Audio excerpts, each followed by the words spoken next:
नमस्कार। मैं डॉक्टर श्रुति बंका, गायनोकोलॉजिस्ट और IVF specialist, Indira IVF Muzaffarpur branch से हूँ। आज कुछ बीमारी के बारे में नहीं बल्कि आम बातों के बारे में चर्चा करेंगे। हमारा ये जो छोटा सा सेशन होगा, इसमें हम 2 चीज़ों के बारे में बात करेंगे। सबसे पहले होगा मिथ। मिथ मतलब जो काल्पनिक बातें हैं, जो झूठी बातें हैं, जो बहुचर्चित बातें हैं, जो होती तो सच नहीं लेकिन लोग उसे सच्चा बना देते हैं। तो आईवीएफ से रिलेटेड क्या मिथ है उसके बारे में बात करेंगे। और दूसरा बात करेंगे डाइट के बारे में, जो कि सब लोगों का एक बहुत बड़ा कंसर्न होता है कि जब भी हम आईवीएफ करते हैं तो उसके बाद या उसके पहले हमें कैसा खान पान रखना चाहिए। तो आईवीएफ मिथ के बारे में पहले बात करें तो आईवीएफ के जो मिथ्स हैं, आईवीएफ कराने के पहले कई सारे मिथ्स होते हैं और आईवीएफ के बाद भी बहुत सारे मिथ यानी कि परेशानियां जो हमारे मन में काल्पनिक विचार हैं वो सब आते हैं। तो हम एक एक करके उनके बारे में आपसे डिस्कस करेंगे। जब भी कोई कपल जिसकी शादी को कई साल बीतने लगते हैं तब वो आईवीएफ के बारे में या इनफर्टिलिटी के इलाज के बारे में सोचना जब शुरू करता है तो सारे लोगों का ये कहना होता है कि आईवीएफ तो अंतिम की बात है। कम उम्र के लोगों में कोई ऐसी दिक्कत होती ही नहीं है जिसकी वजह से आईवीएफ कराया जाए, तो आईवीएफ तो लास्ट है। तो मैं आपको ये बताना चाहती हूँ कि अगर आप में कोई ऐसा इंडिकेशन है जिसकी वजह से हमें आईवीएफ की ज़रूरत है तो आईवीएफ आपके लिए लास्ट नहीं बेस्ट ऑप्शन होता है, क्योंकि आईवीएफ में सक्सेस रेट ज़्यादा है, क्योंकि आईवीएफ इलाज जो है वो ज़्यादा कारगर है बाकी और तरीक़ों से। अगर कोई 30 साल के पुरुष को स्पर्म काउंट निल है या स्पर्म क्वालिटी बहुत ही ख़राब है तो उसे आईवीएफ 30 की उम्र में ही कराना चाहिए, ना कि 40 या 50 की उम्र में। वैसे ही अगर कोई एक कपल है जिसकी शादी को सिर्फ 2 साल हुए हैं लेकिन अगर उसकी वाइफ को ट्यूबरकुलोसिस हुआ या कोई और बीमारी हुई और उसकी बायलेटरल ट्यूब्स ब्लॉक हो गई तो उसे आईवीएफ शादी के 2 साल बाद कराना चाहिए, ना कि शादी के 20 साल बाद। तो ऐसी बातें हमारे समाज में बहुत सी सुनने को मिलती है कि आईवीएफ तो बाद में कराने की चीज़ है। उसके बाद जब कोई कपल और आगे बढ़ता है कि ठीक है उसने आईवीएफ के लिए डिसाइड किया तो लोग उससे कहते हैं देखो आईवीएफ से अपना बच्चा नहीं होता है, आईवीएफ से जेनेटिक बेबी हो ही नहीं सकता है, इसमें तो डोनर बेबी डाला जाता है। तो ये भी गलत है। अगर कोई पेशेंट जिसकी एज अच्छी है, कोई फीमेल जो 38-40 तक की भी एज की है तो उनके एग्स रिट्रीव किए जा सकते हैं, उनके खुद जेनेटिक मटेरियल से उनका बच्चा बनाया जाता है और डाला जाता है। अगर कोई बहुत बड़ी परेशानी है या कोई औरत 40 के बाद हमारे पास आती है, 45 के बाद आती है तो वैसे कंडीशंस में डोनर एग या डोनर स्पर्म की अगर ज़रूरत हो तो इस्तेमाल किया जाता है। तो ऐसा नहीं है कि सबका डोनर बेबी होगा या वो जेनेटिकली सिमिलर नहीं होगा। अगर वो आपकी चीज़ों से बना है जो कि ज़्यादातर होता है तो वो जेनेटिक बेबी ही होता है। फिर लोगों के मन में ये धारणा आती है कि क्या आईवीएफ से होने वाले बच्चे नॉर्मल होंगे, क्या वो आम बच्चों जैसे होंगे, क्या उनका आईक्यू लेवल अच्छा होगा, क्या उनको भविष्य में जाके कोई बड़ी बीमारी तो नहीं हो जाएगी, क्या उनको भी बच्चा होने में दिक्कत आएगी। तो एक चीज़ ये समझिए, आईवीएफ कोई नई टेक्नोलॉजी नहीं है।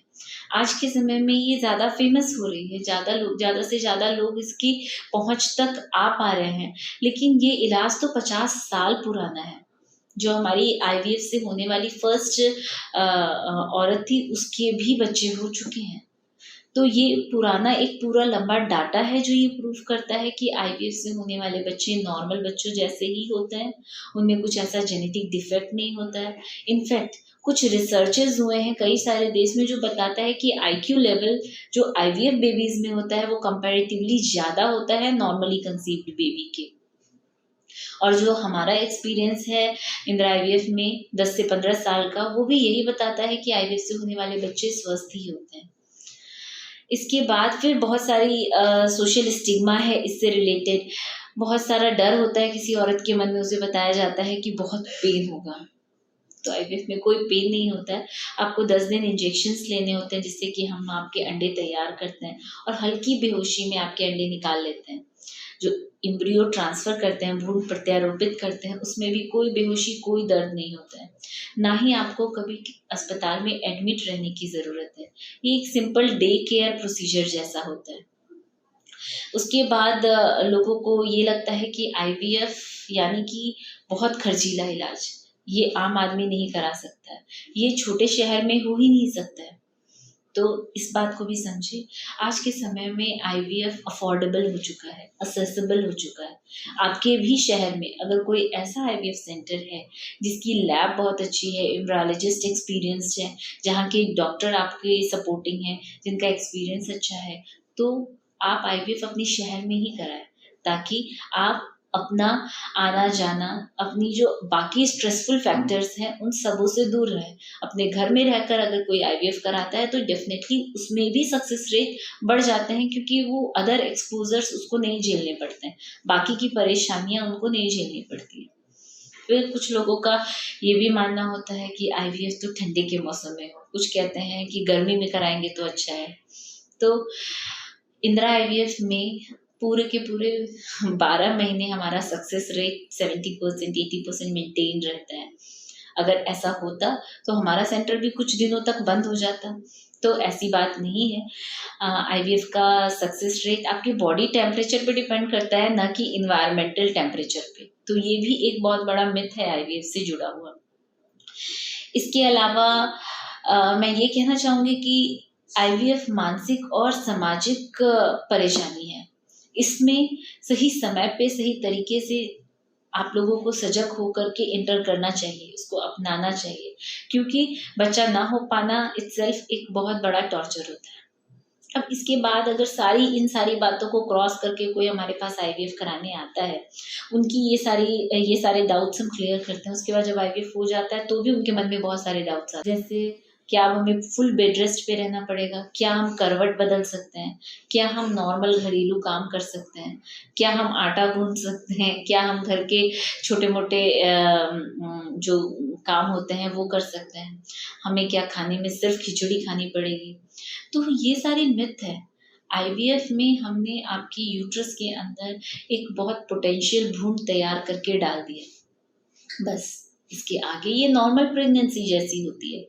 आपको खाने-पीने में कोई ऐसा परहेज़ नहीं करना होता है, बेड रेस्ट आपके लिए है ही नहीं, जो कि पुरानी बात थी, जो कि पुराना मिथ है, जो कि आज तक चला आ रहा है, जिसको कई बार बताने के बावजूद भी पेशेंट्स एक्सेप्ट करने में हिचकिचाते हैं।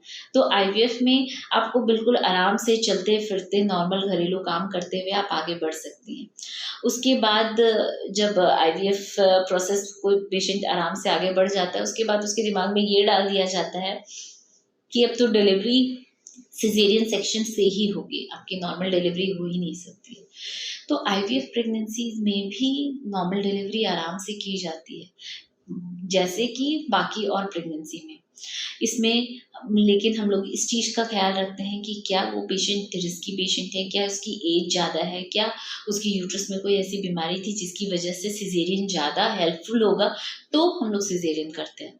अगर कोई यंग पेशेंट है, राइट एज पे आईवीएफ कराया है और सब कुछ अच्छा है, तो उसे नॉर्मल लेबर का ट्रायल बिल्कुल दिया जा सकता है। इसके बाद लोगों को ये भ्रांति होती है कि आईवीएफ मतलब ट्विन प्रेगनेंसी। ये भी गलत है, क्योंकि हम लोग 2 अच्छे भ्रूण ट्रांसप्लांट करते हैं उस यूट्रस में जो उसके लिए कैपेबल है। अगर कोई ऐसी फीमेल है जो चाहती है कि एक बच्चा हो, या उसकी उम्र 40 की से ज़्यादा है, या उसको पहले से एक बच्चा है, ऐसे कंडीशन में, या जिसकी बच्चेदानी छोटी है, हम लोग सिर्फ एक भ्रूण डालते हैं तो उसको सिंगलटन प्रेगनेंसी ही होती है। और इनफैक्ट जब हम 2 भ्रूण ट्रांसफ़र करते हैं तो भी 50% में सिंगल और 50% में ही ट्विन प्रेगनेंसीज़ होती हैं। इसके अलावा ये प्रॉब्लम हम लोग हमेशा फेस करते हैं, क्योंकि बाकी लोगों को ये लगता है कि आईवीएफ की टेक्नोलॉजी को इस्तेमाल करके हम सेक्स डिटर्मिनेशन कर सकते हैं। तो मैं भी इस बात को भी बिल्कुल क्लियर करना चाहती हूँ कि ये एक मिथ है, एक काल्पनिक बात है। आईवीएफ में हम लोग भ्रूण तैयार करते हैं, जिसमें कि हमें सिर्फ़ उसका ट्रोफोएक्टोडर्म और इनर सेल मास नज़र आता है। उसको देख कर के मेल या फीमेल सेक्स डिटर्मिनेशन करना इम्पॉसिबल है। तो ये किया ही नहीं जा सकता है। तो आईवीएफ टेक्नोलॉजी द्वारा ये डिटर्मिनेशन पॉसिबल नहीं होता है। तो इतनी सारी चीज़ों के बाद अगर वो कपल अच्छे से आईवीएफ से हंसते खेलते अपनी प्रेगनेंसी को इंजॉय करते हुए नॉर्मल डिलीवरी तक पहुंच जाता है, तो आप ये समझिए कि कई सारे लोग पहुंचे हैं, तो आप ये समझिए कि ये सारी बातें जो है ये मिथ्या है, ये सिर्फ एक काल्पनिक चीज़ है, ये लोगों का डर है जो उनको आगे बढ़ने से रोकता है। तो इस मिथ को हमारी ड्यूटी है कि हम लोग इसको हमारे समाज से हटाएं, और वो सारे कपल जिन लोगों ने हमारे यहाँ बहुत आराम से प्रेगनेंसी आईवीएफ से कंसीव की है, उस दौरान उनको दिक्कत नहीं आई है, उनके बच्चे हेल्दी हैं, वो समाज में इस बात को फैलाएं और बताएं कि ये सारे मिथ्स गलत हैं। अब आईवीएफ मिथ से आगे बढ़ के हम अपना दूसरा टॉपिक डिस्कस करेंगे, डाइट। डाइट और आईवीएफ का क्या रिलेशन है? एक बात सबसे पहले हम सबको जानना है, एक हेल्दी बैलेंस डाइट, एक अच्छी लाइफस्टाइल और योगा एक्सरसाइज हर एक इंसान की ज़रूरत बन गई है। अगर हम इन सारी चीज़ों को फॉलो करेंगे तो हमारा हमारा जो शरीर है वो हेल्दी रहेगा। वैसे ही अगर कोई कपल इन सारी चीज़ों को फॉलो करता है तो उनके गैमेट्स, अंडे, शुक्राणु भी अच्छे रहेंगे। एक औरत अगर हेल्दी रहेगी तो माँ बनने की कैपेसिटी उसकी ज़्यादा रहेगी। तो जब कोई कपल आईवीएफ में आता है तो कोई एक्स्ट्रा डाइट हम एडवाइस नहीं करते हैं, बस ये चाहते हैं कि वो एक अच्छी लाइफस्टाइल, एक अपने स्ट्रेस को कम करने के लिए जो कुछ करना चाहते हैं, एक अच्छी नींद ले और अच्छा डाइट ले, बस इतनी ही ज़रूरत होती है। उसके बाद जब हम लोग आईवीएफ में इंटर करते हैं, ओवेरियन स्टिमुलेशन करते हैं, तो जब हम एग्स को बड़ा कर रहे होते हैं तो हमें प्रोटीन्स की ज़रूरत होती है। तो उस दौरान हम कहते हैं कि आपको एग्स हुआ, दाल है, सोयाबीन है, प्रोटीन पाउडर है, हरी सब्जियां और फ्रूट्स तो हमेशा ही खाने चाहिए। तो इस डाइट को प्रेफरेबल बताते हैं। इसके बाद ये सवाल सबका बहुत कॉमन होता है कि मैम आईवीएफ हो चुका है, अब इसके बाद हमारी डाइट कैसी होनी चाहिए? तो आईवीएफ के बाद हमारा मेजर कंसर्न ये होता है कि आप एस्ट्रोजन, प्रोजेस्टेरॉन जैसी और कई सारी दवाइयाँ आपको दी जाती है, तो हम ये चाहते हैं कि इसके अलावा आपको और किसी दवा की ज़रूरत ना पड़े। गैस्ट्राइटिस के चांसेस होते हैं, इसलिए हम आपको चाय, कॉफ़ी, तला भुना, बहुत ज़्यादा स्पाइसी बाहर का खाना मना करते हैं। बाकी आप अपने घर में जैसे खाते हैं, जैसे एक हेल्दी फूड होता है, कम ऑयल में बना हुआ सादा खाना, तो वैसा खाना आप आराम से खा सकती हैं। एक प्रॉपर टाइम पे आपको अपनी डाइट लेनी चाहिए।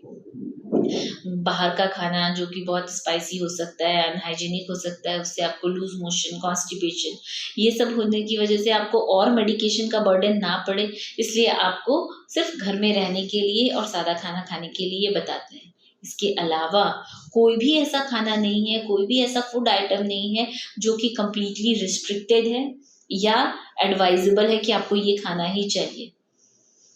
बहुत ज़्यादा खट्टा, बहुत ज़्यादा मीठा, ऐसी चीज़ें लेने से अगर कोई डायबिटिक है तो ज़्यादा डायबिटिक हो जाएगा। अगर बहुत ज़्यादा खट्टा खाता है तो बहुत ज़्यादा गैस्ट्राइटिस उसको हो जाएगी, इसलिए उसको अवॉइड करने के लिए कहते हैं। बाकी अगर आप अपने घर में जैसे नॉर्मल खाना खाते हैं, जैसे हरी सब्जियाँ, फ्रूट्स अपनी डाइट में इंक्लूड करते हैं, तो वो चीज़ हमेशा आपको हेल्प करती है। जैसे डाइट में कुछ चीज़ें खाना अच्छा होता है, वैसे ही हर किसी के लिए कुछ चीज़ें अवॉइड करना अच्छा होता है। जैसे अगर आप किसी भी तरह का एडिक्शन है, अगर आप अल्कोहल लेते हैं या स्मोकिंग करते हैं, टोबैको च्यू करते हैं, तो ये सब कुछ इन जनरल आपका हेल्थ खराब करेगी। कोई भी ऐसा मेल है जिसके कि स्पर्म काउंट्स इतने अच्छे नहीं हैं, तो उनके लिए स्प्राउट्स अच्छा होता है, आंवला अच्छा होता है, क्योंकि ये विटामिन सी, विटामिन ई का बहुत अच्छा सोर्स है, जो कि हर एक इंसान के लिए अच्छा होता है। तो ऐसे ही अच्छा balance diet with good lifestyle, exercise, yoga, इसको हम लोग अगर अपनी लाइफस्टाइल में ऐड करें, अपने इस स्ट्रेस लेवल को कम रखें, अपनी स्लीप पैटर्न को अच्छा रखें, तो डेफिनेटली आज जैसे इनफर्टिलिटी इतनी तेज़ी से बढ़ रही है, शायद थोड़ी कंट्रोल में आ जाए। तो और अगर ये है भी, तो ये बात आपको समझना है कि आईवीएफ एक सेफ प्रोसीजर है जिसमें कोई परेशानी नहीं होती है, इसका रिजल्ट अच्छा है और ना ही इसके हो जाने के बाद आपकी ज़िंदगी किसी भी तरीके से बदल जाती है। तो मिथ्स पे ध्यान ना दें, अपने डॉक्टर से पूछें, एक्सपीरियंस्ड पर्सन से पूछें, ना कि उन लोगों से पूछें जो आपको सही जवाब देने के लायक ही नहीं है। और आप अगर उनकी बातें सुनते हैं तो शायद आप जहाँ आगे बढ़ने वाले थे, आप इन मिथ की वजह से बहुत पीछे चले जाते हैं। So all the best to all of you, and I hope कि आपके बहुत सारे मिथ क्लियर हों। अगर इसके अलावा आपके मन में कोई सवाल है तो आप हमारे नंबर पे, हमारे ईमेल आईडीज पे कांटेक्ट कर सकते हैं, अपने मिथ्स क्लियर कर सकते हैं और अपनी ये जर्नी स्मूथ बना सकते हैं। Thank you so much.